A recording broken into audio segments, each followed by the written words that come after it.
की जय जय। अनंत कोटि वैष्णव वृंद की जय। जय।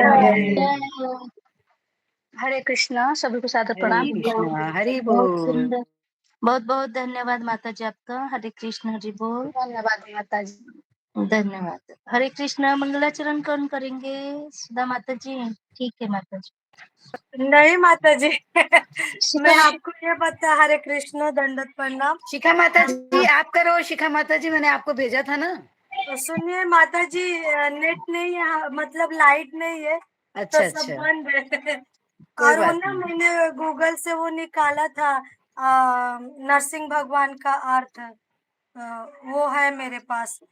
वो नरसिंह भगवान की तो हो गई माता जी, कल आप करिएगा, मंगलाचरण के जल्दी बाद आइएगा। माता जी बताना। माता जी मंगलाचरण के बाद बताना प्लीज। जी जी माता जी। हरे कृष्णा से भक्तों को दंडवत प्रणाम, जी सुधा मंगलाचरण। माता जी। जय राधा माधव, जय कुंज बिहारी, जय राधा माधव, जय कुंज बिहारी, जय गोपी जन वल्लभ,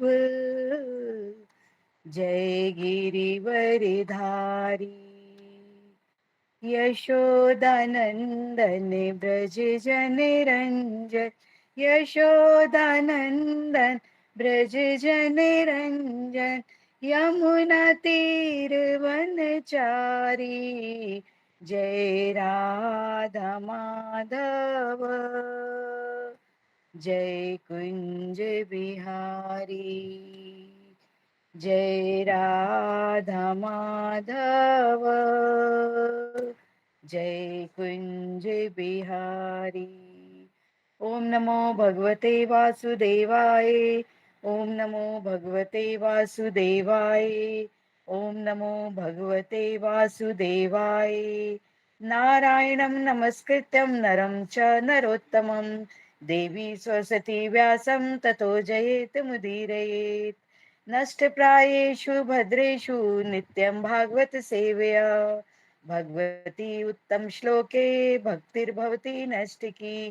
कृष्णाय वासुदेवाय देवकी नंदनाय च, नंद गोप कुमाराय च गोविंदाय नमो नमः।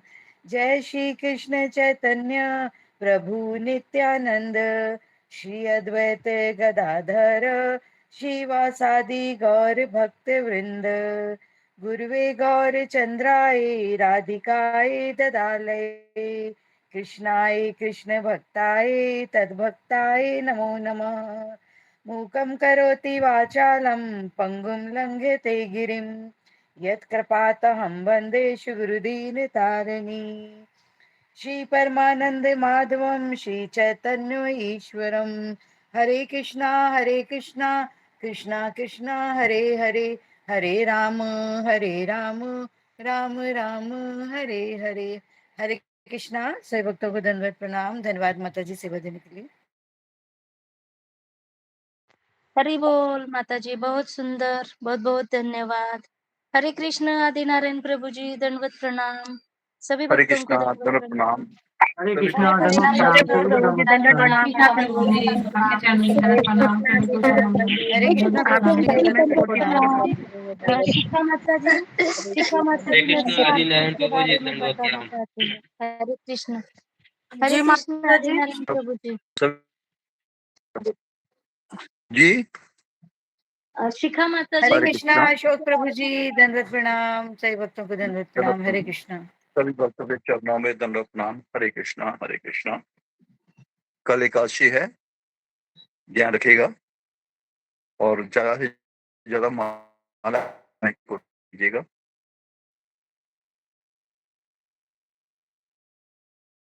जो प्रभु जी, प्रभु जी शिखा हैं माता अब जी पूरा हो ना। गया तो जी जी, अशोक प्रभु जी हरे कृष्णा, दंडवत प्रणाम। शिखा माता जी नरसिंह आरती के बारे में बताना चाहते हैं, उन्होंने थोड़ा सा निकाला है। आपकी आवाज जी कट रही है प्रभु जी। जी जी, हरे कृष्णा सुचाला प्रभु जी, डॉक्टर रेखा माता जी। हरे कृष्णा सारे भक्तों को दंडवत प्रणाम। जैसे जी श्री भगवान ये भगवान जी बोलू। जी बोलिए माता जी। जी प्रभु जी की बोलिए। आवाज कट रही है। हाँ जी, भगवान नरसिंह विष्णु के चौथे अवतार हैं, जो आधे मनुष्य और आधे सिंह के रूप में प्रकट हुए थे। उनकी आरती का मुख्य अर्थ दुष्टों का नाश, विशेष रूप से राक्षस हिरण्यकश्यप का और अपने भक्त प्रहलाद की रक्षा करना है। नरसिंह आरती का हिंदी अर्थ और संदर्भ इस प्रकार है। आरती का मुख्य अर्थ तो कर कमल वरे। आरती के प्रसिद्ध श्लोक का अर्थ है, हे केशव, हे ब्रह्मांड के स्वामी, जिस प्रकार कोई आसानी से अपने नाखूनों के बीच एक ततैया बर को कुचल देता है, उसी प्रकार आपने अपने सुंदर कमल जैसे हाथों के अद्भुत नुकीले नाखूनों से राक्षस हिरण्यकश्यप के शरीर को चीर कर रख दिया। हरे कृष्ण माता जी, दंडवत प्रणाम। हरि बोल, हरि बोल। हरि बोल माता जी, हरि हरि बोल, बोल, हरि बहुत सुंदर बोल, माता बहुत जी, बहुत सुंदर, बहुत बहुत धन्यवाद माता जी। हरे कृष्णा। माता जी, मैं बहुत याद कर रही थी कि बिना देखे बोलूं, लेकिन याद ही नहीं हो रहा था माता जी। हरे कृष्ण। कोई बात नहीं, समझने की बात है, याद करने की कोई जरूरत नहीं। तो हमारे ग्रुप में 3 बार नरसी आरती होती है, ब्रह्म मुहूर्त पर, दोपहर में और शाम की गौर आरती में। तीनों में से एक कौन सी तो आरती रेगुलर करनी है हमें जी। हरे कृष्णा। हरि बोल। हरे जी कृष्ण, प्रभु जी, दंडवत प्रणाम। कंटिन्यू कीजिए प्रभु जी। हरे कृष्ण। ये अंतर्यामी प्रभु जी का वो गीत गमन कल रह गया था, मैं अनुरोध करता हूँ कि बोलिए कृपा करके। जी, हरे कृष्ण प्रभु जी, आपके चरणों में कोटि कोटि दंडवत प्रणाम। सभी भक्तों के चरणों में दंडवत प्रणाम। हरे कृष्णा, जय जगन्नाथ। प्रणाम प्रभु जी। हरे कृष्णा। श्रिता कमला कुचा मंडाला हे, धृत कुंडाला हे, धृत कुंडाला कलिता ललिता वनमाला, जया जया देवा हरे हरे, जया जया देवा हरे।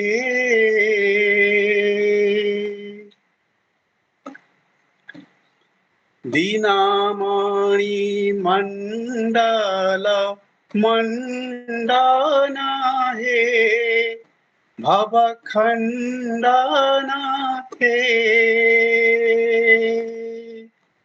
भवखंडना मुनिजन मानस हंसा, जया जया देवा हरे हरे, जया जया देवा हरे।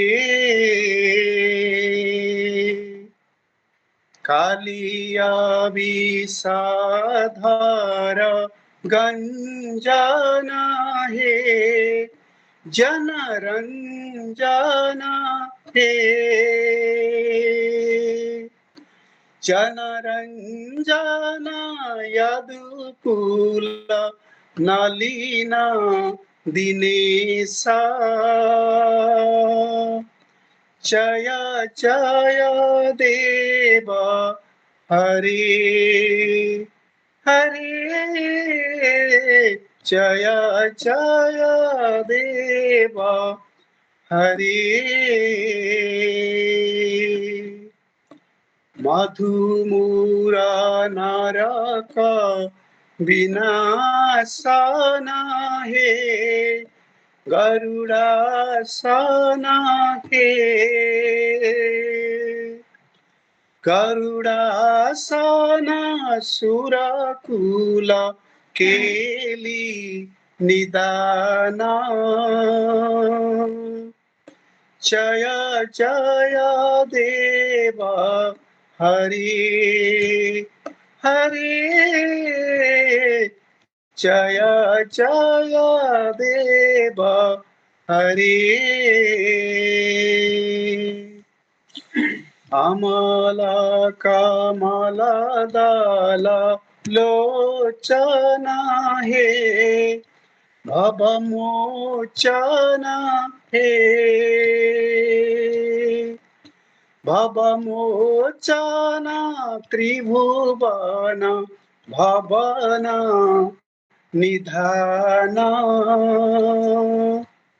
जय जय देव हरे हरे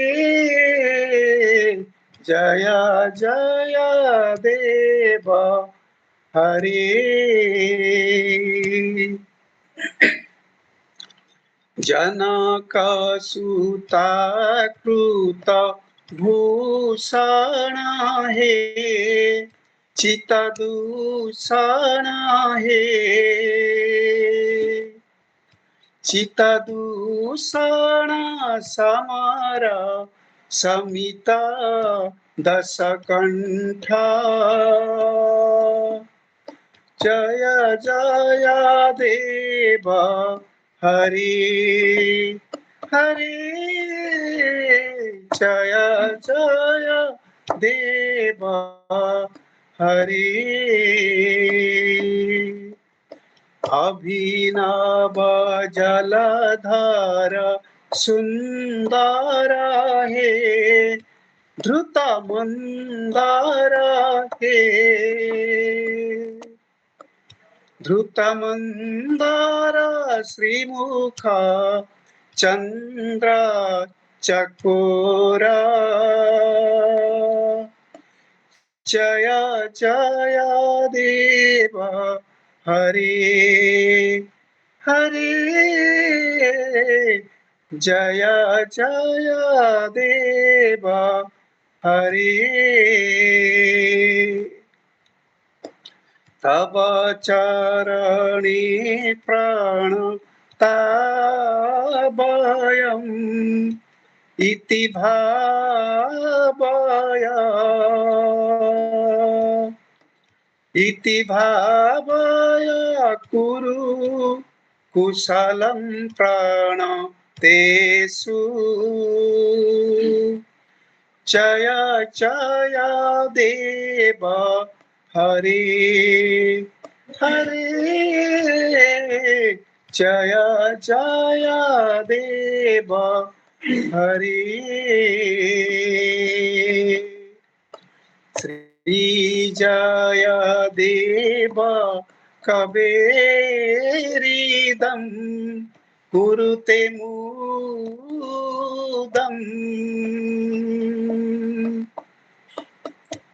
कुरुते मुदं मंगलम् उज्ज्वल गीतम्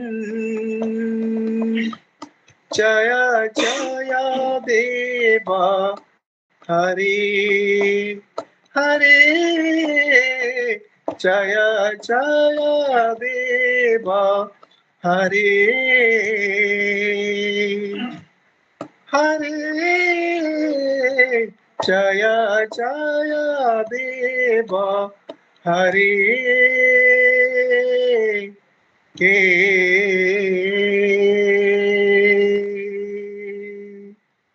इति श्री जयदेव विरचितं मंगलगीतं संपूर्णम्। ओम नीलाचल निवासाय नित्याय परमात्मने बलभद्र सुभद्राभ्यां जगन्नाथाय ते नमः जगन्नाथाय ते नमः जगन्नाथाय ते नमः। ये धन्यवाद प्रभु जी, बहुत सुंदर प्रभु जी, हरि बहुत बोल सुंदर। प्रभु जी, बहुत सुंदर प्रभु जी। बहुत सुंदर, बहुत अच्छा लगा बहुत अच्छा। प्रभु जी। ये मैं रोज सुनती हूँ शाम के टाइम। क्षमा चाहूंगा, थोड़ा गला बैठा हुआ है। मैं पूरा कोशिश किया लेकिन थोड़ी सी बीच बीच में लहर टूट रही थी। शायद थोड़ी सी गला बैठने की वजह से भगवान की इच्छा भी हो सकता ना हो, लेकिन प्रभु जी की बहुत बहुत धन्यवाद देता हूँ। प्रभु जी के काल की अधूरा जो मैं गाया था उसको आज पूरा करने की मुझे सौभाग्य दिया। और मैं सभी भक्तों को ये बताना चाहता हूँ, रथ यात्रा अभी आगत प्राय है। ये 12वीं शताब्दी की कवि जयदेव गोस्वामी के द्वारा लिखा गया गीत गोविंदम काव्य का एक उद्धृत अंश है, पूरा नहीं है, बहुत लंबा है। तो जयदेव गोस्वामी जी वो उड़ीसा की खुर्दा डिस्ट्रिक्ट की केंदुबिल्व नामक एक गांव में जन्म ग्रहण किए थे, लेकिन बंगाल की राजा की दरबार में वो राज कवि के रूप में नौकरी करते थे। तो उनके प्रति इतनी दया हुआ भगवान जी की, जगन्नाथ जी की, ये स्पेशली जगन्नाथ जी के लिए लिखा हुआ है। या तो जगन्नाथ जी या तो भगवान कृष्ण के लिए ये गाया जाता है, क्योंकि कृष्ण भगवान जगन्नाथ जी के अंदर ही है, कृष्ण जी के दिल, तो दोनों एक ही है। इसकी खासियत ये है कि भगवान की शयन आरती जब होती है ना सोते समय रात को, ये गा करके सुनाया जाता है। इसके ऊपर देवदासी जो होते हैं वो नाचते हैं, डांस करते हैं, और वहाँ एक रासलीला टाइप का जो परिवेश है वो संपन्न होती है लगभग 1.5 घंटे की। उसके बाद ये गीत जब तक नहीं गाया जाता भगवान को नींद नहीं आता, और कई बार अगर गाने वाले कुछ गड़बड़ करते हैं तो बताते हैं भगवान जी थप्पड़ मारते हैं उनको। तो इसमें गाते समय चाहे वादक हो, चाहे नृत्य शिल्पी हो या गायक हो, तीनों सब अपने अपने ताल लय और मान में गाने में मजबूर है। इसमें बगल चगल नहीं कर सकते, इतनी पवित्र गीत है ये। तो ये छोटी सी शिक्षा मुझे किसी पुस्तक से मिला था जो मैं शेयर किया, क्षमा चाहता हूँ। बहुत अगर बहुत कोई धन्यवाद गलती हुई तो बहुत बहुत धन्यवाद हरे आपके कृष्णा, प्रति, दंडवत बहुत प्रणाम बहुत प्रभु जी। शुक्रिया आपका। आपने हमें थोड़ा सा बताया इसके बारे में, बहुत बहुत धन्यवाद। हरे कृष्णा प्रभु जी, दंडवत प्रणाम। हरे कृष्णा। हरे कृष्णा प्रभु जी, हरे कृष्णा दंडवत प्रभु जी, प्रणाम। दंडवत प्रभु जी, प्रणाम। दंडवत प्रणाम। हरे कृष्णा हरे प्रभु जी, कृष्णा दंडवत हरे प्रभु प्रणाम। जी, कृष्ण प्रभु दंडवत जी, दंडवत प्रणाम। प्रणाम। हरे हरे कृष्णा कृष्णा प्रभु जी, प्रभु जी, दंडवत दंडवत प्रणाम। प्रणाम। हरे कृष्णा प्रभु जी, हरे कृष्णा प्रभु जी, हरे दंडवत कृष्णा प्रणाम। प्रभु जी, दंडवत प्रणाम। सभी को दंडवत प्रणाम। हरे कृष्ण सभी भक्तों के चरणों में दंड प्रणाम। आइए आज का सत्र प्रारंभ करेंगे भगवान से प्रार्थनाओं के साथ। जय राधा माधव कुंज बिहारी, गोपी जन वल्लभा गिरिवर धारी, यशोदा नंदन ब्रज जन रंजन, यमुना तीरा वनचारी। जय राधा माधव कुंज बिहारी, जय राधा माधव कुंज बिहारी। ओम नमो भगवते वासुदेवाय, ओम नमो भगवते वासुदेवाय, ओम नमो भगवते वासुदेवाय। नारायणं नमस्कृत्यं नरं चैव नरोत्तमं, देवीं सरस्वतीं व्यासं ततो जयमुदीरये। निष्ठिप्रायेषु भद्रेषु नित्यं भागवत सेवया, भगवती उत्तम श्लोके भक्तिर्भवति नैष्ठिकी। कृष्णाय वासुदेवाय देवकी नंदनाय च नंदगोपकुमाराय गोविंदाय नमो नमः। जय श्री कृष्ण चैतन्य प्रभु नित्यानंदा, श्री अद्वैत गदाधर शिवासादि गौर भक्तवृंदा। गुरुवे गुरुचंद्राय राधिकाय तदालये, कृष्णाय कृष्ण भक्ताय तद्भक्ताय नमो नमः। मूकं करोति वाचालं पंगुं लंघयते गिरिं यत्कृपातमहं वन्दे श्रीगुरुं दीनतारिणं। श्रीपरमानंद माधवं श्रीचैतन्येश्वरं। हरे कृष्णा कृष्णा कृष्णा हरे हरे, हरे राम राम राम हरे हरे। हरे कृष्णा। आप सभी भक्तों और माताओं का हार्दिक स्वागत है आज के श्रीमद् भागवतम की इस कक्षा में। स्वागतम सुस्वागतम। और हम चर्चा करें श्रीमद् भागवतम स्कंद 1 अध्याय 15 श्लोक संख्या 31 पर। कल हमने 31 का श्लोक पढ़ा था और अनुवाद पढ़ा था, आज हम इसका तात्पर्य पढ़ेंगे। तो तात्पर्य से पहले फिर से एक बार मैं श्लोक और अनुवाद पढ़ देता हूँ ताकि तात्पर्य समझने में आसानी हो। विशोको ब्रह्म संपत्त्या संछिन्न द्वैत संशया, लीना प्रकृतिर्नैर्गुण्यात् अलिंगत्वाद संभवः। आध्यात्मिक संपत्ति से युक्त होने के कारण उसके द्वैत के संशय पूर्ण रूप से छिन्न हो गए। इस तरह वह भौतिक प्रकृति के तीनों गुणों से मुक्त होकर अध्यात्म में स्थित हो गया। अब जन्म तथा मृत्यु के पाश में उसके फंसने की कोई आशंका न थी, क्योंकि वह भौतिक रूप से मुक्त हो चुका था। तो ये श्लोक श्रीसूत गोस्वामी अर्जुन के विषय में बता रहे हैं कि अर्जुन ने जब भगवान श्री कृष्ण के दिए हुए उपदेशों को याद किया तो उससे उन पर क्या असर हुआ। तात्पर्य पढ़ेंगे श्रील प्रभुपाद जी के द्वारा। जगतगुरु श्रील प्रभुपाद की जय। प्रभुपाद जी बता रहे हैं, द्वैत के संशय देहात्म बुद्धि की गलत धारणा से प्रारंभ होते हैं। द्वैत के संशय जो हैं वो कैसे शुरू होते हैं? देहात्म बुद्धि से शुरू होते हैं। कल हमने इस पे काफी लंबी चर्चा की थी, द्वैत और अद्वैत। तो द्वैत के संशय का अर्थ होता है मेरा तेरा, जो भी दो है, हर चीज में दो दो करना है, ये अपना पराया। तो ये सब कहाँ से शुरू होता है कि मैं ये शरीर हूँ और मैं आत्मा नहीं हूँ। इस बुद्धि से ये शुरू होता है, क्योंकि अल्पज्ञ लोग शरीर को ही आत्मा मान लेते हैं। हमारी अज्ञानता का सबसे मूर्खतापूर्ण अंश यह है कि हम इस भौतिक शरीर को ही आत्मा के रूप में पहचानने लगते हैं। हम सब बड़ी बड़ी बातें करते हैं, बड़े बड़े प्रवचन देते हैं, आत्मा के बारे में बताते हैं, लेकिन क्या हम वास्तव में अपने आप को आत्मा समझते हैं? अगर हम अपने आप को आत्मा समझते हैं तो फिर हम इतना सजदे संवरते क्यों हैं? हम इतना बढ़िया बढ़िया भोजन पाने के लिए क्यों इच्छुक रहते हैं? हम सर्दी गर्मी लगने पर कष्ट में क्यों आ जाते हैं? हम मान अपमान होने पर सुखी और दुखी क्यों हो जाते हैं? ये सब तो शरीर का हो रहा है, आत्मा का थोड़ी ना। तो कहने की बातें हैं सिर्फ, लेकिन आज भी हम अपने आप को शरीर मानकर ही शरीर से अपनी गलत पहचान बना के बैठे हैं। अज्ञानतावश शरीर से संबद्ध प्रत्येक वस्तु को अपनी निजी मान लिया जाता है। मैं और मेरा की भ्रांत धारणा से उत्पन्न संशय, दूसरे शब्दों में मेरा शरीर, मेरे संबंधी, मेरी संपत्ति, मेरी पत्नी, मेरी संतान, मेरा धन, मेरा देश, मेरा समाज, इस प्रकार के सैकड़ों हजारों भ्रामक विचार बद्ध जीव के लिए मोह उत्पन्न करने वाले होते हैं। तो यही तो जीवन में सबसे बड़ी समस्या बनी हुई है आज।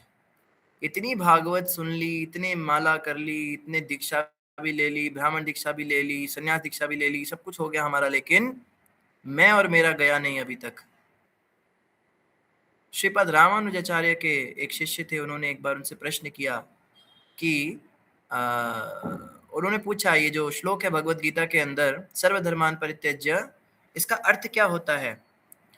तो रामानुजाचार्य ने कहा, मैं इसका अर्थ तुमको अच्छे से समझाता हूँ। उसने पूछा कि त्याग का मतलब क्या होता है? हमें मतलब सब कुछ कैसे त्यागना होता है? हम घर बार छोड़कर आ जाए, क्या करें? तब उन्होंने क्या किया, उन्होंने अपने कुछ सन्यासी शिष्य जो कि एक नदी किनारे स्नान करने गए थे, वहां पर उस शिष्य को भेजा और उसको बोला वहां जाकर उनके कपड़े अदल बदल कर देना और फिर पीछे छुप कर देखना क्या होता है।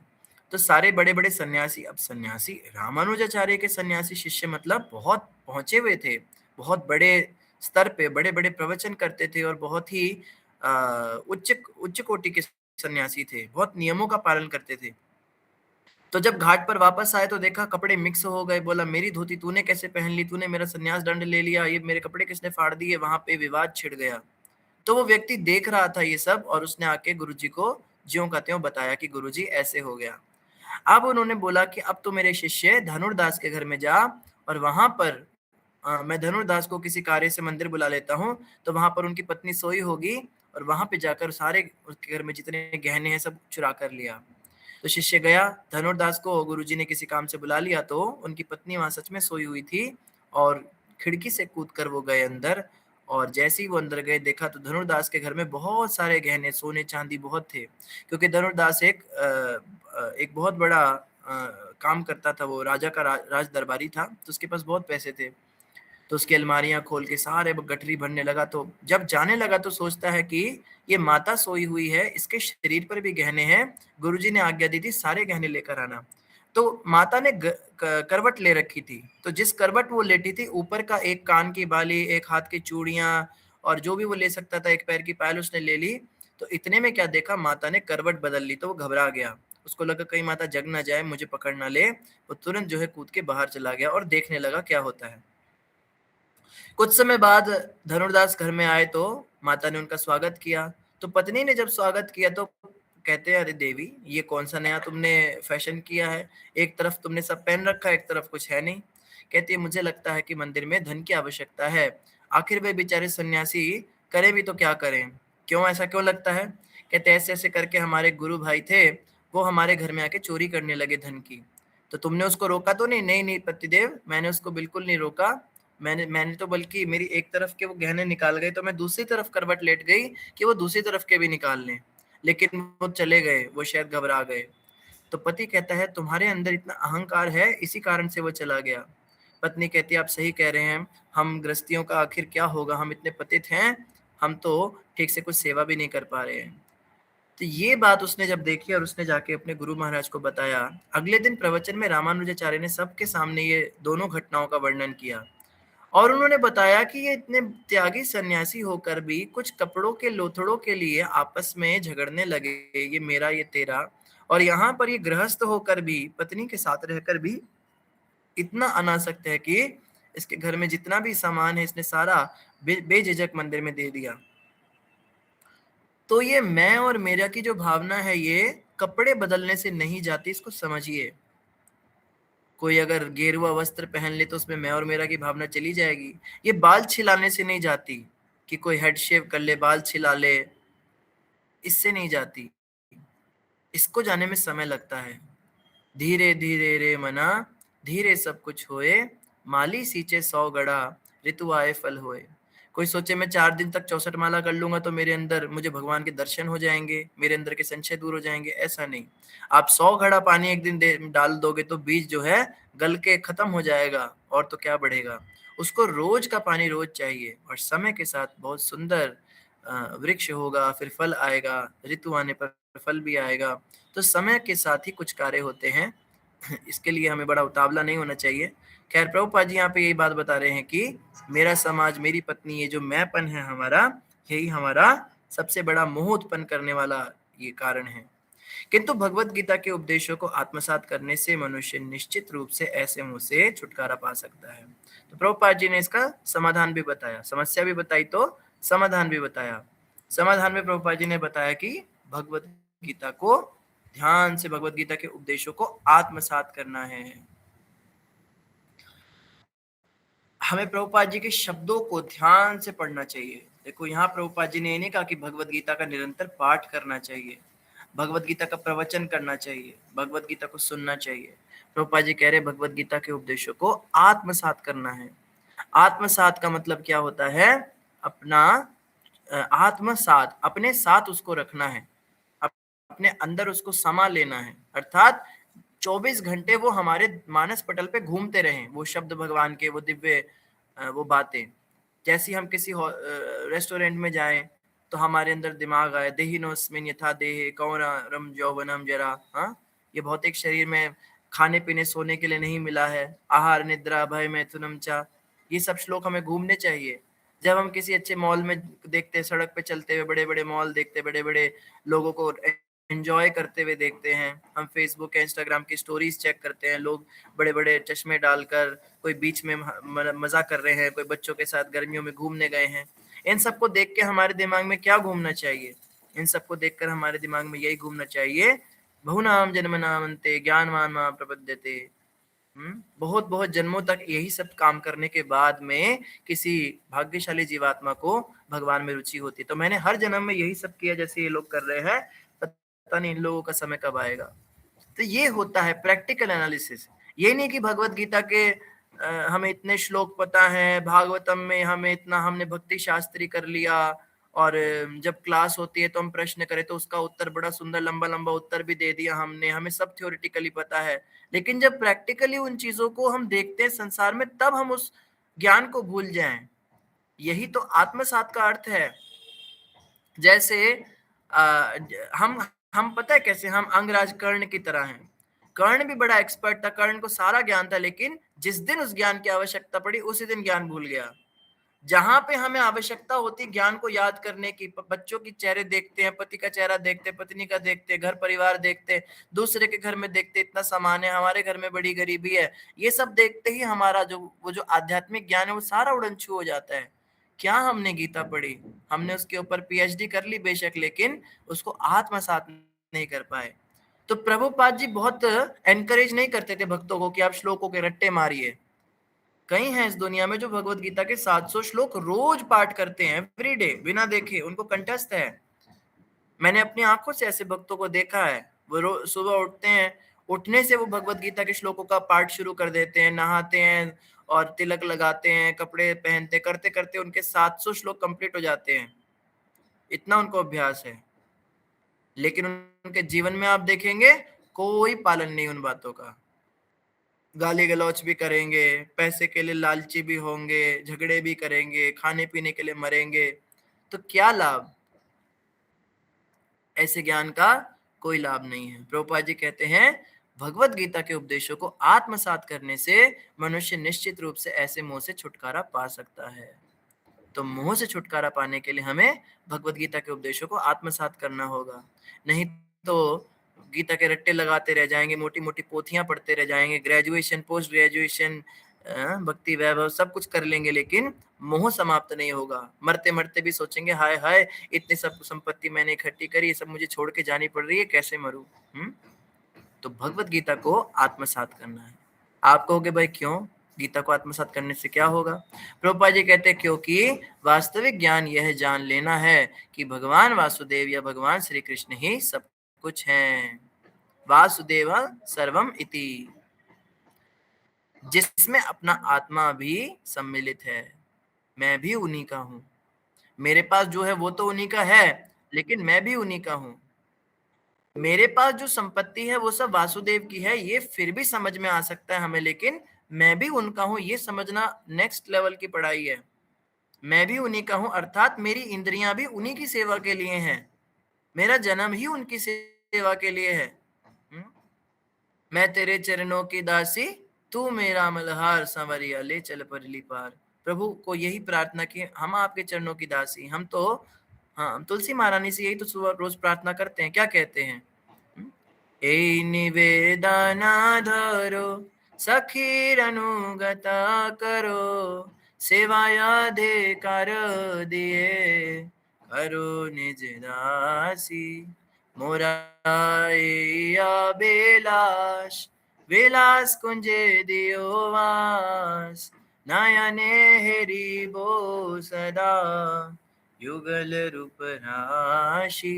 हे तुलसी महारानी, मेरा आपके चरणों में यही निवेदन है, मुझे कृपया करके किसी अपनी किसी सखी की अनुचरी बना दीजिए और अपनी सेवा का अधिकार देकर स्वयं की निज दासी बनने का अवसर प्रदान कीजिए, और ताकि मैं श्री राधा कृष्ण के सुंदर लीलाओं का सदैव निकुंजों में दर्शन कर सकूं। ये प्रार्थना हम तुलसी महारानी से भी करते हैं कि हमें अपनी दासी बना दीजिए, हमें अब किसी सखी की दासी बना दीजिए, हमें राधा कृष्ण की युगल लीलाएं हमें दिखाई दे, हमें ऐसा बना दीजिए। तो हम जब भगवान के हैं तो हमारा कार्य केवल भगवान की दासी बनना है, भगवान के दास बनना है, भगवान की सेवा में जाना है, इसी के लिए हमारा जन्म। तो प्रभुपाद जी ये कह रहे हैं कि जिसमें हमारा अपना आत्मा भी सम्मिलित है, सब कुछ भगवान का ही है, अर्थात हमारी आत्मा, हम भी भगवान के हैं। जी प्रीति माता जी कुछ कहना चाहते हैं? हरे कृष्णा प्रभु जी, प्रश्न है, अगर आप कहें तो मैं पूछूं? अवश्य। प्रभु जी, जैसे अभी आप बता रहे थे कि हम किसी को देखते हैं मॉल्स में या वेकेशंस मनाते हुए, फॉरेन में भी जाते हैं लोग वेकेशन मनाने, और हमारा भाव जैसे ये कि जो आप बता रहे हो कि ये होना चाहिए भाव कि हमने भी कई जन्मों तक ये किया है और बहुनाम जन्म नामंते वाला। लेकिन जैसे प्रभु जी सनातन गोस्वामी, रूप गोस्वामी, रघुनाथ दास गोस्वामी, तो इन ये पहले बहुत रिच थे, लेकिन उन्होंने भगवान के लिए अपना सर्वस्व न्यौछावर कर दिया।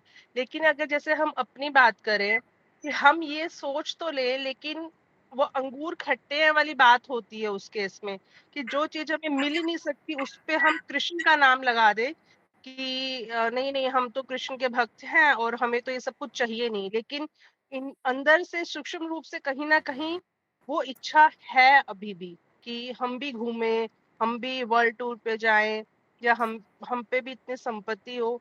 तो सिर्फ़ बाह्य रूप से सिर्फ़ ये दिखाना या खुद को समझाना एक तरीके से कि नहीं, नहीं हमें नहीं चाहिए और हम तो भक्ति करेंगे, हमारे पास उच्च कोटि का धन है, ये सब कुछ निचली चीज़ें हैं। तो उन लोगों की, या जैसे मैं मेरी बात करूँ, तो फिर क्या गति होगी हमारी? बहुत अच्छा प्रश्न है माता जी, बहुत प्रैक्टिकल है और बड़ा मुश्किल प्रश्न किया आपने कि हम बात तो करते हैं इस तरह से कि चलो हम भक्त हैं, हमें नहीं घूमना चाहिए। वास्तविकता ये होती है कि हमारे पास पैसे नहीं होते। अगर हमारे पास टिकट नहीं है मूवी देखने की तो हम बोलते हैं टिकट मूवी देखना तो जो है ये तो पाप है। क्षमा कीजिएगा, एक मिनट मुझे कॉल उठाना पड़ेगा।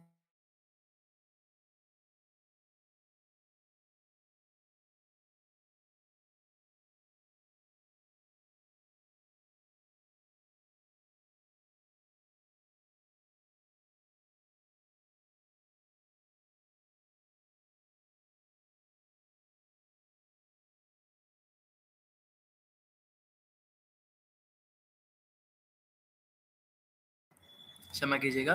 तो ये बात आपने बिल्कुल सही कही कि अगर हमारे पास गरीबी होगी, हम कुछ कर नहीं पाएँगे तो हम कहेंगे अरे हम तो भक्त हैं इसलिए हम बड़ी सादी ज़िंदगी जीते हैं। लेकिन जब हमारे पास पैसे होते हैं, सब कुछ होता है, सारे रिचेज़ होते हैं, उस समय पे त्याग करना बड़ा मुश्किल हो जाता है। उस समय हम कहते हैं कि भक्ति कोई दिखावे की बात थोड़ी ना है। भगवान ने ये थोड़ी ना कहा है कि तुम गरीब होके जियो। भगवान ने ये थोड़ी ना कहा अपने बच्चों को तरसाओ। भगवान ने ये थोड़ी ना कहा है कि तुम बिल्कुल फटे-पुराने कपड़े पहनो। हमें अच्छे से रहना है, अच्छे से मन से वैराग्य होता है, तन से नहीं होता, फिर हम ऐसी बातें करते हैं। तो हम हर हाल में जस्टिफाई करते हैं, लेकिन वास्तविकता यही है कि हम लोग भक्त हैं नहीं। और इसका एकमात्र उत्तर जहाँ तक मुझे समझ में आता है माता जी, वो यही है कि भक्त ही बनना पड़ेगा। भक्त बनने के बाद ही सब कुछ समाप्त होगा और कोई इसका रास्ता नहीं है। हम थ्योरेटिकली कब तक इस तरह से अपने आप को मूर्ख बनाते रहेंगे, किस तरह कब तक हम समाज को मूर्ख बनाते रहेंगे, है ना? भक्त ही बनना पड़ेगा। भक्ति की शुरुआत होती है कि मैं शरीर नहीं हूँ, मैं आत्मा हूँ। इस बात को बार-बार प्रभुपाद जी कहते थे repetition is the mother of learning. हम बार-बार इन चीज़ों को पढ़ेंगे, भागवत सुनेंगे, करते-करते ये बातें हमारे दिमाग में घुसेंगी। करत अभ्यास ते जड़मत होत सुजान, रसरी आवत जात से सिल पर पड़त निशान। एक रस्सी कितनी नाजुक होती है, लेकिन वो भी जब एक पत्थर के ऊपर लगातार रगड़ती है तो पत्थर पे भी निशान बना देती है। अभ्यास की शक्ति है। तो हमारे जैसे जो जड़मती हैं, मेरे जैसे मूर्ख जो हैं, अगर ये रोज सुनते रहेंगे, पढ़ते रहेंगे, तो कभी ना कभी इस ग्रे मैटर के ऊपर असर होगा इसका और हम समझ पाएंगे कि हम आत्मा हैं। और ये जो बात हमने कही कि जो लोग आनंद करते हैं, मज़े करते हैं, इनको देखकर हमारे अंदर जो इच्छाएं आती हैं, इसके भी 3 लेवल्स हैं। थर्ड लेवल है कि ये लोग इतना मज़ा कर रहे हैं, काश हम भी जा पाते। पता नहीं हम भक्ति में क्यों आ गए। किसी को मैकडॉनल्ड के पिज़्ज़ा खाते हुए देखते हैं, किसी को हम आइसक्रीम, बर्गर्स खाते देखते हैं और हम सोचते हैं हाय मैंने गले में कंठी क्यों पहन ली, इसको तो पहन के आफत ले ली, मैं तो कुछ खाने लायक नहीं रहा, मैं तो कहीं जाने लायक नहीं रही। हमारे दोस्त हमें कहते हैं अरे तुम पहले आती थी, अब क्या हो गया, चलो ना चलते हैं। नहीं नहीं आप जाओ, अब इन्हें कैसे बताऊं कि मैं तो कुछ खा ही नहीं पाऊंगी, तो जाके इनके मुंह थोड़ा ना देखने हैं। तो थर्ड लेवल ऑफ कॉन्शियसनेस ये है कि वी रिग्रेट फॉर भक्ति। हम भक्ति का पछतावा करें, क्यों हम भक्ति मार्ग में आ गए, क्यों हमने कंठी पहन ली, क्यों हम इतने सीरियस हो गए। क्षमा कीजिएगा।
क्षमा कीजिएगा, क्या बता रहा था मैं? मुझे बता रहे थे हाँ जी जी रंजना माता जी। हाँ कि हम लोग जैसे रिग्रेट करते हैं ना कि मतलब हमने क्यों मतलब इस तरह भक्ति अपना लिया। धन्यवाद धन्यवाद। तो थर्ड लेवल हमारा ये है कि हम रिग्रेट करते हैं कि हम भक्ति में क्यों आ गए, हम उन्हें देखते हैं और लेकिन हम भक्ति छोड़ते भी नहीं हैं। जो भक्ति छोड़ ही देते हैं वो तो फोर्थ क्लास हैं। ऐसे भी लोग एग्जिस्ट करते हैं जो भक्ति छोड़ देते हैं।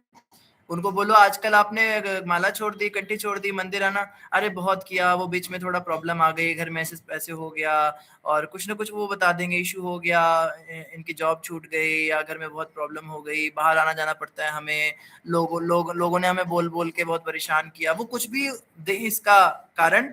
बट रियलिटी यही होती है कि वो रिग्रेट करते थे स्टार्टिंग से अपनी भक्ति को लेकर, और वो बहुत स्ट्रांग नहीं थे, उनको बहुत कन्विंस नहीं हो पाए, वो बड़ा कन्विक्शन नहीं था उनको, उन्हें इस बात का गर्व नहीं था कि मैं भक्त हूं। उनको क्या था कि उनको ये था कि दिखावे में आकर, किसी के बहकावे में आकर, किसी ने उनको बड़ा प्रचार कर दिया, बहुत बड़ी बड़ी बातें बता दी, तो किसी के कहने में आकर भक्ति शुरू जरूर कर दी, लेकिन लगातार श्रवण नहीं किया। और श्रवण के अभाव में जितने भी आप भक्त सुन रहे हैं, आप सबका एक्सपीरियंस रहा होगा, जब हम श्रवण करना बंद कर देते हैं हमारी भक्ति की गतिविधियां बिल्कुल ठप रह जाती हैं। माला में मन लगना बंद हो जाता है, भगवान की पूजा बंद हो जाती है, भगवान को कहाँ हम रोज स्नान कराते थे, अब महीने महीने में भी स्नान कराने में मुसीबत हो जाती है, भोग लगाना भी बड़ा कष्ट लगता है, भक्ति की नॉर्मल क्रियाएं, सुबह उठना ही मुश्किल हो जाता है, रोज नहाना एक चैलेंज बन जाता है, श्रवण ना करने के कारण ये होता है। तो तीसरे स्तर के ये हैं। दूसरे स्तर के वो भक्त होते हैं जो क्या कहते हैं, भक्ति में हम आ गए, हमें करना नहीं चाहिए, ये लोग कर रहे हैं हमें नहीं करना चाहिए, हम नहीं करेंगे। वो कन्वेंस है, उन्हें पता है कि हम सही रास्ते पे हैं, उनको ऐसा कोई संशय नहीं है। शादी ब्याह में भी जाते हैं, लोग खाते हैं, नहीं नहीं सॉरी हम तो नहीं खाएंगे, हम तो वैष्णव हैं। अरे आप क्यों नहीं खाओगे, ये तो खा लेते हैं, प्याज तो वेजिटेरियन, आपकी सब बात आपकी तरफ है, बट हम नहीं करेंगे। वो किसी को समझा नहीं पाते, वो किसी को कन्वेंस नहीं कर पाते, वो किसी को बता नहीं पाते, लेकिन खुद भी कन्वेंस नहीं होते। उन्हें अपने ऊपर इतना दृढ़ पक्का विश्वास हो चुका है कि हम जिस रास्ते पे हैं वो बिल्कुल परफेक्ट रास्ता है, सारी दुनिया भी उनके अगेंस्ट हो जाए वो फिर भी अपनी भक्ति का पालन जैसे तैसे करेंगे, जितना उनसे हो सकेगा वो करेंगे। ये सेकंड लेवल ऑफ कॉन्शियसनेस है। ये लोग किसी के भी कहने से, कोई इनके गले में चक्कू भी मार देगा ना तो भी भक्ति नहीं छोड़ेंगे, इतने कट्टर भक्त होते हैं। क्यों? क्योंकि ये पूरी तरह कन्वेंस है कि मेरा रास्ता बिल्कुल सही, लेकिन दूसरे को समझा नहीं पाते। कोई इनसे सवाल करे मंदिर में क्या मिलता है आपको, तो बता नहीं पाते उनको, ये हमें नहीं पता, लेकिन आप अपने रास्ते, हम अपने रास्ते। दूसरे को समझा नहीं पाएंगे, लेकिन खुद भी उनकी बातों से इन्फ्लुएंस नहीं होंगे। और फर्स्ट क्लास भक्त कौन होते हैं? फर्स्ट क्लास कॉन्शियसनेस क्या है? ये फर्स्ट क्लास की कॉन्शियसनेस वो है कि जिधर भी ये जाते हैं दूसरों को भी भक्त बना देते हैं। लोग इनसे प्रश्न करने आते हैं, इनकी भक्ति छुड़ाने, जैसे चलो अपने बारे में ऐसा नहीं बोलना चाहिए, पर ये तो गुरु महाराज की कृपा ही थी। जब हमने नई नई भक्ति शुरू की थी उस समय पे क्या हुआ था, मेरे जो प्रीचर थे, जो काउंसलर थे, वो बड़े सख्त थे। स्टार्टिंग के जो काउंसलर्स मिले मुझे बहुत स्ट्रिक्ट मिले, उन्होंने मुझे बहुत स्ट्रिक्ट रखा। वो तो बाहर का कुछ खाने भी नहीं देते थे, और हर रोज हर दूसरे दिन फोन करते थे, पूछते थे, मंगल आरती के लिए डांटते थे, सब करते थे। तो उन दिनों ना मेरी माता जी बड़ी परेशान हो गई कि ये मेरा बच्चा हाथ से निकल रहा है। कुछ 17-18 उम्र थी उस समय हमारी। तो वो कहती थी इसने प्याज भी छोड़ दिया, ऐसा भी छोड़ दिया। तो उन दिनों मैं अपनी बुआ के घर रह रहा था, शरीर से बुआ थी, उनकी बेटी भी थी एक। तो जो मेरी बुआ की बेटी थी वो मुझसे उम्र में करीब 8-10 साल बड़ी थी। तो उनके घर पे मैं रह रहा था। तो वो इतना मानती नहीं थी भगवान को, कुछ मतलब बहुत ज्यादा नहीं मानती, थोड़ा बहुत नॉर्मल पूजा पाठ करती थी। तो मेरी माताजी सब सारे रिश्तेदारों को एक ही बात बोलती थी जिधर भी जाती थी कि इसकी भक्ति छुड़वाओ, ये पागल हो गया है, बहुत ज्यादा कर रहा है, इसको पढ़ाई पे ध्यान देना चाहिए। तो मेरी मासी एक बार मुझे एक साइकेट्रिस्ट के पास भी ले गई थी, मुझे याद है। वो मुझे समझा रहा था ज्यादा भक्ति करने वाले भी साइकोलॉजिकल प्रॉब्लम होती है। तो अलग अलग ताई ने समझाया, तो बुआ तो नहीं समझा पाई इतना। तो मेरी जो वो बुआ की बेटी थी, मेरी दीदी, उनको मेरी माँ ने बोला कि तुम्हारे घर पे रह रहा है, अभी बहुत ये पागल सा हो गया है, इसकी भक्ति छुड़वा देना। तो वो आकर बैठी। ये आपको बता रहे हैं, भक्ति मार्ग की बात बता रहे हैं, गुरु महाराज की कृपा बता रहे हैं। तो वो मतलब समझाने लगी, देख ऐसा होता है, ये नहीं होता, ये उम्र है, वो उम्र है। तो दो चार सवाल मैंने उनसे पूछ लिए, क्योंकि मेरे जो काउंसलर थे वो बहुत अच्छे से मुझे मतलब तैयार करके रखते थे। तो मैंने उनसे पहला सवाल किया कि मृत्यु कब होगी आपकी, आपको पता है? तो वो बेचारी सोच में पड़ गई, कहती ये तो मुझे नहीं पता। मैंने कहा अगर आप कल मर गए तो फिर आप तो भक्ति कर ही नहीं पाए, आप कहते बुढ़ापे में करनी है। तो इस तरह से 2-3 और भी चीजें थोड़ी चैलेंजिंग हो गई। तो वो ना मुझसे पूछने लगी कि क्या करना चाहिए फिर। तो वो भगवत गीता प्रभुपाद जी की छोटी बुक एक दी मैंने उनको, इसको पढ़ो। उसको पढ़ा उन्होंने और उन्होंने माला करनी शुरू कर दी, वो भक्त बन गई, उन्होंने तिलक लगाना शुरू कर दिया, धीरे धीरे मुझसे सीखने लगी। तो वो मुझसे सीखने लगी बाद में। तो 2-3 महीने के बाद मेरी माँ आई और हम दोनों ही माला कर रहे थे और तिलक लगा रहे थे। तो मेरी माँ कहती तेरे को मैंने कहा था तू इसकी भक्ति छुड़ाए, तू तो खुद भी भक्ति करने लग गई। तो ये देखो, ये भक्ति मार्ग जो है ना, इसमें अब ये सारा श्रेय अपने काउंसलर को हम देना चाहेंगे, क्योंकि उसके बाद में हमारे में क्या सामर्थ्य है। तो अगर गुरु बड़ा स्ट्रांग है हमारे पास, शिक्षक अच्छे हैं और हम उनके सानिध्य में, हम उनके कांटेक्ट में हैं, वो हमें बचा के रखते हैं। तो वो क्या करेंगे, कोई अगर हमें भक्ति से डिगाने भी आएगा तो उसको भी भक्ति मार्ग में आने का मौका मिल जाएगा। तो ये हमें कोशिश करनी है इस लेवल ऑफ कॉन्शियसनेस तक हम पहुंचे कि कम से कम सेकंड लेवल तक तो आ जाएं। फर्स्ट लेवल तक आए तो बेस्ट है, नहीं तो सेकंड तक आए, थर्ड लेवल पे ना रहे, हम पछताते ना रह जाएं कि हमारे पास है नहीं, हम कैसे जाएं, क्या करें। तो कम से कम हम कन्विंस रहे कि नहीं, मेरा जन्म जो है इन लोगों से श्रेष्ठ है। ये मल खाने वाले सूअर हैं और मैं कोई मल खाने वाली सूकरी नहीं हूं, क्योंकि मैंने बहुत मल खाया सारे इतने जन्मों में। अब मुझे भक्ति मार्ग मिला है, ये स्वादिष्ट हलवा है, भगवान का नैवेद्य है, मैं तो नैवेद्य चखूंगी, मैं क्यों मल खाऊं, ये तो इनका काम है। ऐसे करके खुद के हृदय को समझाना होता है और कन्विंस रहना होता है। इतना तो पता है ना कि भक्ति मार्ग में आके हमारा कितना समय बच रहा है हमारा।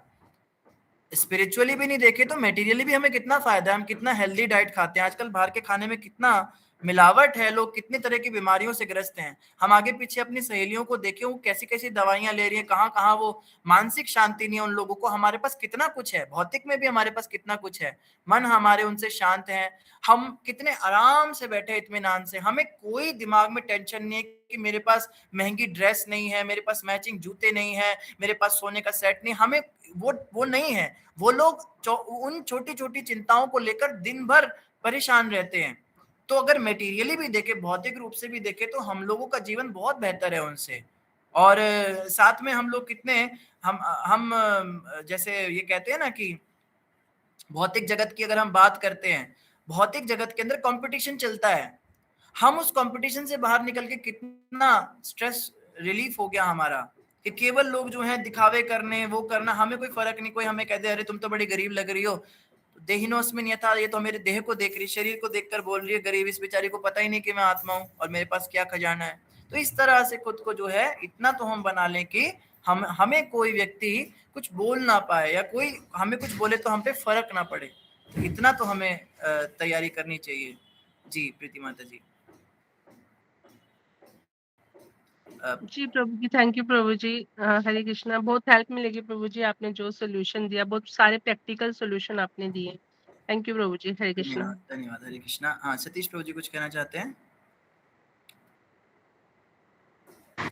हाँ, मैं ये कहना, जरूर प्रणाम। मैं कह रहा था, आपने कहा ना आत्मसात, तो ये आत्मसात करने का मतलब है कि अर्जुन ने आत्मसात कर लिया था गीता के उपदेश, तो जब जरूरत पड़ी तो उसको वो याद आ गए, और इसके याद आने से उसका मन शुद्ध हुआ और वो 3 गुणों से ऊपर हो गया, और इसकी वजह से उसके जो दुख सुख थे वो सब मिट गए। इसके मतलब ये है। बिल्कुल बिल्कुल प्रभु जी, बहुत सुंदर बताया आपने, बिल्कुल ऐसा ही है जैसे आपने बताया। धन्यवाद, बहुत बहुत धन्यवाद प्रभु जी। आत्मसात करने से ही अर्जुन का ये सब हुआ। खाली अर्जुन ने सुना नहीं था, ये सीखने वाली बात है कि भगवत गीता हमें ऐसे समझनी है जैसे अर्जुन ने समझी थी। अर्जुन ने जो सुना उसको आत्मसात कर, हृदयंगम कर लिया, उसको अपने जीवन में सीधा उन्होंने अप्लाई करना शुरू कर दिया। तभी वो सब 3 गुणों का प्रभाव हटा और उनकी बुद्धि दिव्य हुई। तो आत्मसात करना पड़ेगा। धन्यवाद आदिनारायण प्रभु जी। हरे कृष्ण प्रभु जी, प्रणाम। प्रभु जी, जैसा आपने कहा था और प्रीति माता जी ने पूछा था और आपने उसके बड़ा अच्छे से एक्सप्लेनेशन किया। पर प्रभु जी, जैसे हमारे जैसे बद्ध जीव हैं, मैं अपनी बात कर रहा हूँ, बाकियों के नहीं, तो जो कोशिश कर रहे हैं, पढ़ रहे हैं, पर वो जो उनकी डेस्टिनेशन उन्होंने किया हुआ है, भाई मैंने यहाँ पहुंचना है, यहाँ तक प्रोग्रेस नहीं हो पा रही उनकी, पर वो करें क्या? उनकी गति क्या है? उनकी सदगति है।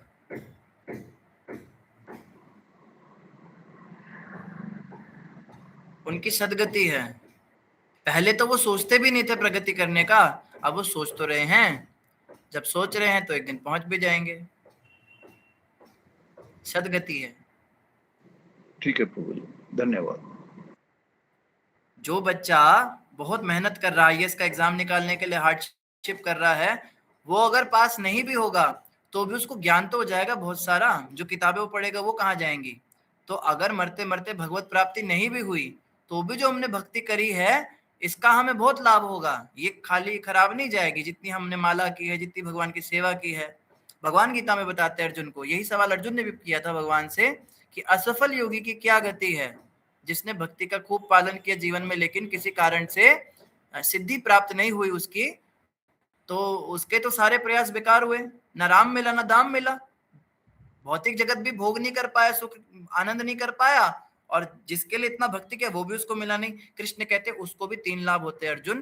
पहला लाभ, जो उसने भक्ति करी है, स्वल्पमपि यस्य धर्मस्य त्रायते महतो भयात्, थोड़ी सी भी प्रगति इस मार्ग पे जो कि वो बड़े से बड़े खतरे से उसको बचाएगी। मृत्यु के समय जो उसको बड़ा खतरा आने वाला है उससे ही बचाएगी।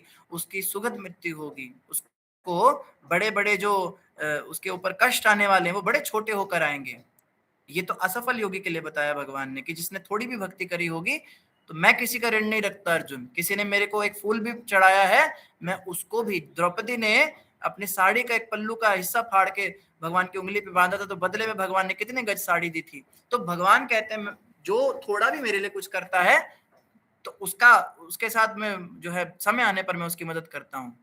दूसरा फायदा, भक्ति करने के कारण उसको अगला जन्म में भक्त परिवार में दूंगा, या धनी परिवार में दूंगा, या ब्राह्मण कुल में उसको जन्म दूंगा, ताकि जन्म से ही उसको बेसिक सुख सुविधाएं आराम से मिल जाएं। उसको खाने पीने के लिए ज्यादा परेशानी ना करनी पड़े, उसको समय मिलेगा जन्म से, और बुद्धिमान शरीर होगा, ज्यादा पढ़ाई में भी उसको बहुत मेहनत नहीं करनी पड़ेगी, और वो जो एक्स्ट्रा समय होगा वो भक्ति में लगा सकेगा।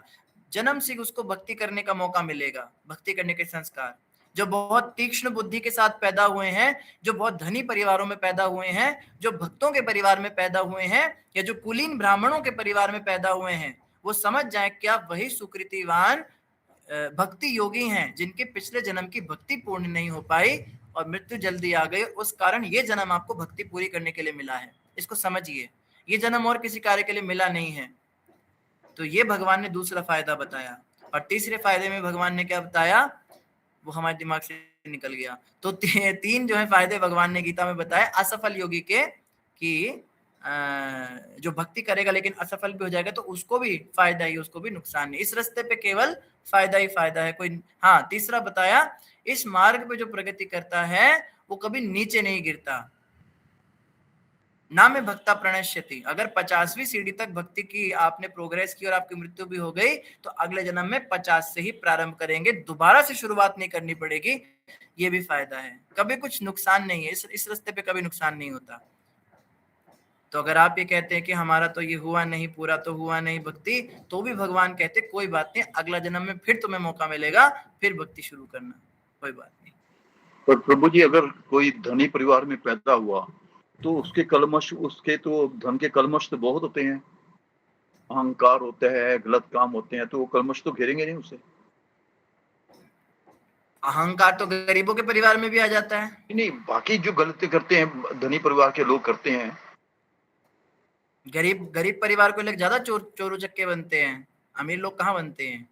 ये तो कोई भी कहीं भी किसी भी तरह का, वो तो अपने संस्कार हैं।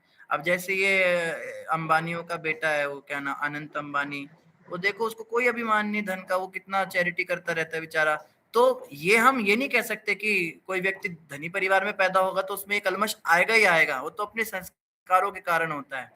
लेकिन धनी परिवार में होने के बाद उसको क्या होगा, मैंने कई धनी परिवार के लोग देखे, बड़े डाउन टू अर्थ और बड़े शालीन, बड़े जो खानदानी रईस जिन्हें कहते हैं, जो खानदानी रईस होते हैं ना, वो बड़े डाउन टू अर्थ रहते हैं, दिखावे नहीं करते, वो बड़े चैरिटी भी देते हैं, सब करते हैं। तो ये सुकृतिवान लोग होते हैं। जो शॉर्ट टाइम में अमीर बने होते हैं, इनके ज्यादा दिमाग खराब होते हैं, इनमें ज्यादा अहंकार और ये सब चीजें आती है जैसे आप बता रहे हैं। पर जो खानदानी रईस होते हैं उनमें ये चीजें नहीं होती, जहां तक मैंने देखा है। धन्यवाद प्रभु जी। बहुत बहुत धन्यवाद। तो यही चीज जो है यहाँ पे भगवत गीता के विषय में प्रभुपाद जी ने बताया कि भगवान के उपदेशों को आत्मसात करना होगा। आगे कह रहे प्रत्येक वस्तु उनकी शक्ति की आंशिक अभिव्यक्ति है। तो हाँ, तो बात चल रही थी कि हम भी भगवान के हैं और प्रत्येक वस्तु क्या है, भगवान की शक्ति की आंशिक अभिव्यक्ति है। अब जैसे मेरे सामने ग्लास पड़ा है, अब इस ग्लास को देख के मैं क्या सोच सकता हूँ, इस ग्लास को देख के मैं सोच सकता हूँ कि पुराना हो गया, नया खरीद लेता हूँ। ये हो गई भौतिक चेतना, भौतिक संसार में यही चेतना। भक्त में और भौतिक व्यक्ति में क्या अंतर है? भक्त क्या सोचेगा, ये भी भगवान की शक्ति है, भगवान की आंशिक अभिव्यक्ति है, ये भी भगवान से ही आया है, तो मैं इसका बहुत सम्मान करूंगा, इसको साफ सुथरा करके अपने पास रखूंगा। भक्त जो है अपने आसपास के एनवायरनमेंट का बहुत सत्कार करता है, बहुत ध्यान रखता है। ये छोटी छोटी चीजें हैं जो हमारे जीवन में आज तक नहीं आ पाई। तिलक हमने लंबे लंबे लगा लिए, मृदंग बजाने सीख लिए, आरतियां गाने भी सीख गए, दिखावे भी सीख गए, सब सीख गए, लेकिन आज तक ये छोटी छोटी बारीकियां हम में आ नहीं पाए कि हम हर चीज में भगवान को देख सकें। हमारे कमरे का जो गद्दा है, जो बिस्तर है, तकिया है, रजाई है, सब भगवान की शक्तियां हैं, सब भगवान, चारों तरफ भगवान की शक्तियों से हम घिरे हुए हैं। और मैंने देखो शुद्ध भक्त इसी कॉन्शियसनेस में रहते हैं। मैंने पहले भी बताया था, गुरु महाराज के कमरे में एक बार मैं गया, मेरे हाथ, दोनों हाथ भरे हुए थे, तो पैर से मैंने बस दरवाजा बंद कर दिया, इतने पे क्लास लग गई।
हरे कृष्णा अमरकंटक प्रभु जी, दंडवत प्रणाम।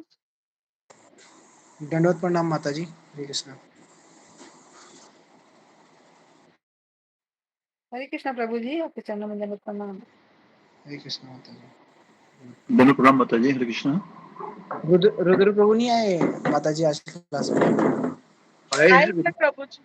जी प्रभु जी, आप अभी उनका फोन आया था, थोड़ा वो अच्छा फोन अटेंड कर रहे हैं। अच्छा। मैं भी एक्चुअली मंदिर में नहीं हूँ, बाहर हूँ। अच्छा, आप भी बाहर हैं?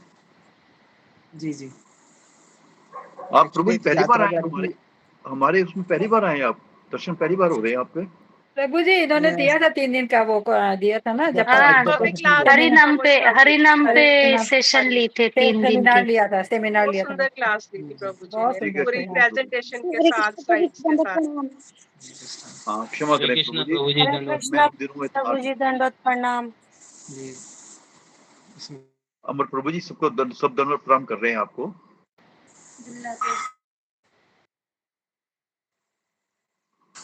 प्रभु जी आगे आगे। प्रभु जी। तो मतलब आधी क्लास करी क्या रुद्र प्रभु ने आज?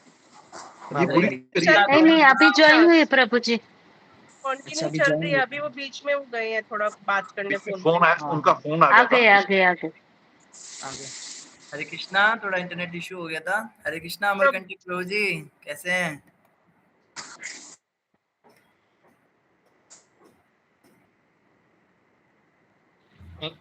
प्रभु जी आप म्यूट हैं। म्यूट हो गए।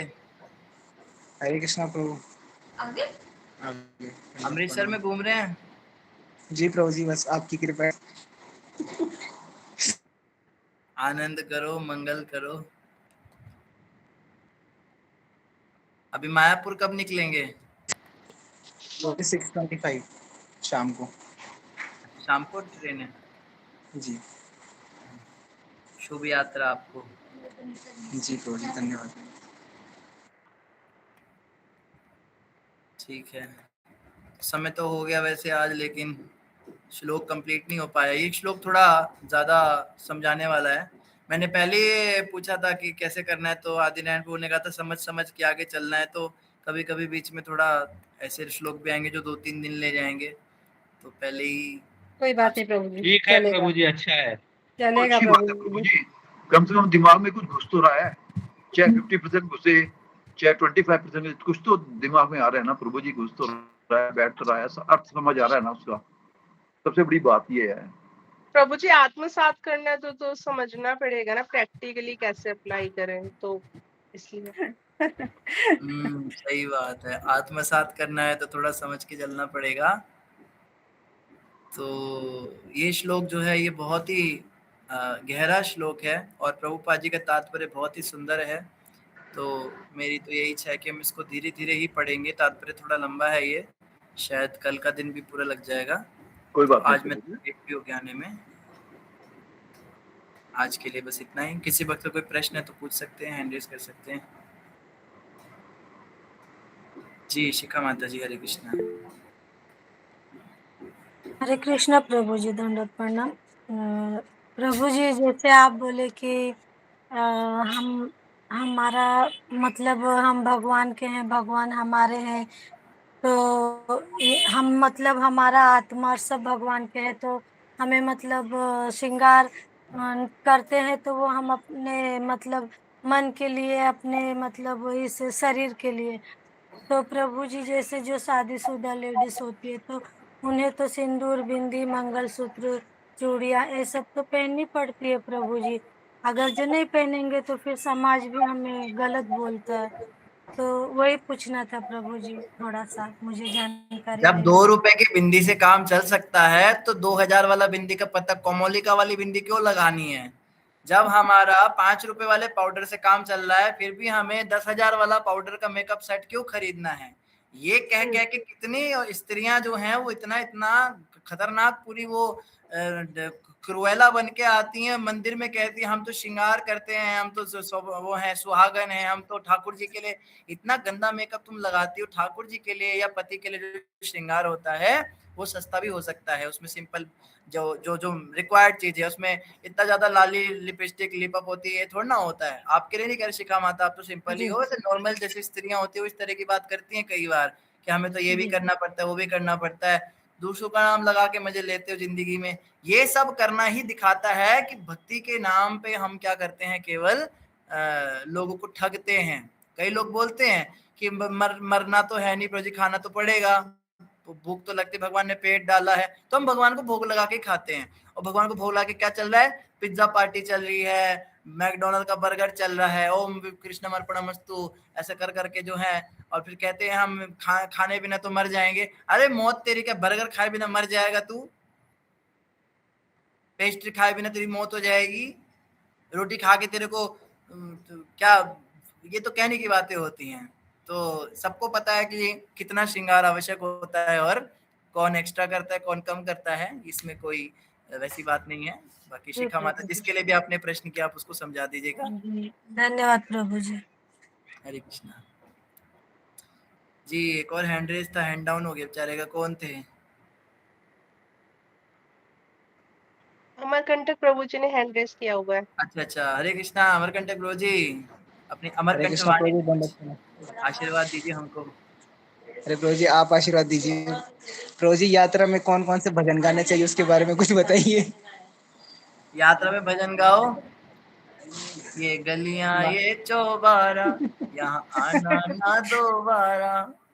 ये वाला भजन तो मैं गाऊंगा अब।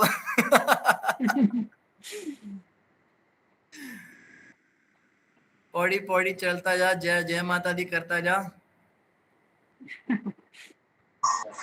कुछ मार्गदर्शन करिएगा प्रभु, व्हाट्सएप में भेज दीजिएगा कुछ लिस्ट वगैरह। मैं अपनी प्लेलिस्ट भेज दूंगा, मैं तो बड़े सारे भजन गाता हूँ। भेज दीजिए प्रभु जी, प्लेलिस्ट भेज दीजिए, कुछ तो भेजिए। ठीक है जी, भेज देते हैं जी प्रभु, वही आपका आशीर्वाद रहेगा। आशीर्वाद तो गुरु महाराज का है आपके ऊपर। धन्यवाद बस आपका। प्रभु। जी, और कोई प्रश्न किसी का? मेरे ख्याल से किसी और ने भी शायद हैंड रेज किया था पीछे, शायद नहीं किया होगा। प्रभु जी आपको श्रृंगार रस का इतना ज्ञान कैसे है? अभी माता शिखा से कह रहे थे आप। श्रृंगार रस का ज्ञान कैसे है? मैंने पिछले जन्म में बहुत श्रृंगार किया है ना, मैं स्त्री था, मैं बहुत श्रृंगार करता था, मुझे सब सारे प्रोडक्ट्स का सब क्वालिटी स्किन केयर सब पता है। फिर मैं अपने पति का चिंतन करते करते मर गई, फिर मैं इस जन्म में पुरुष बन गया। ये मेरी कहानी है। अचूक अचूक जवाब है।